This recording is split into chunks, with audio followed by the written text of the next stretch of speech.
Assalamu alaikum кыргыз эли, мен Жардоллар каналынан ысык салам. Ийгиликтүү энергиялык күнүңүздөр менен бүгүн бизде туугандар совхоз Ала тоонун центринде десек болот. Мына жанында бул жерде школ жайгашкан, туугандар, мына школ. Жана ошондой эле сол тарабын карай турган болсок, бул жерде больница жайгашкан. Трассада биринчи линияда бизнеси менен десек болот. Мына бизнес магазини менен трассада башка бизнестерди ачсаңыздар болот. Сатууга участок менен үй чыкты, туугандар. Анда эмесе биз менен бирге болуңуздар, ичин дагы көрсөтөбүз.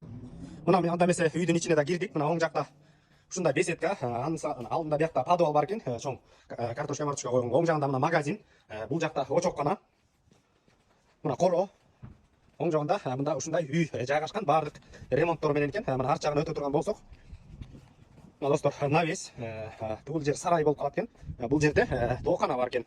Андан сырткары мына көчө тарабынан да ушул дарбаза аркылуу автоунаа кирсе болот экен. Мына үйдүн сол тарап жагы. Үйдүн ичине кирип көрсөтөбүз. Бул туугандар Бишкек шаарынан үй болсо, квартира болсо, этажкадан алмашуу жолдору да каралат экен.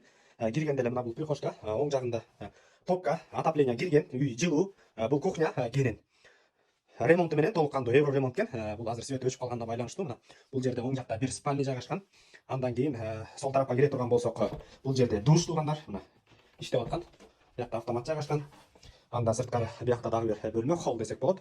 Бул жерде дагы бир бөлмө бар, туугандар. Эң жакшы жер экен. Кызыл китеп менен мыйзамдуу, эч кандай документ тарабынан көйгөйлөр жок. Баасы 50 000 доллар деп жатат. Дагы сүйлөшүү жолдору болот.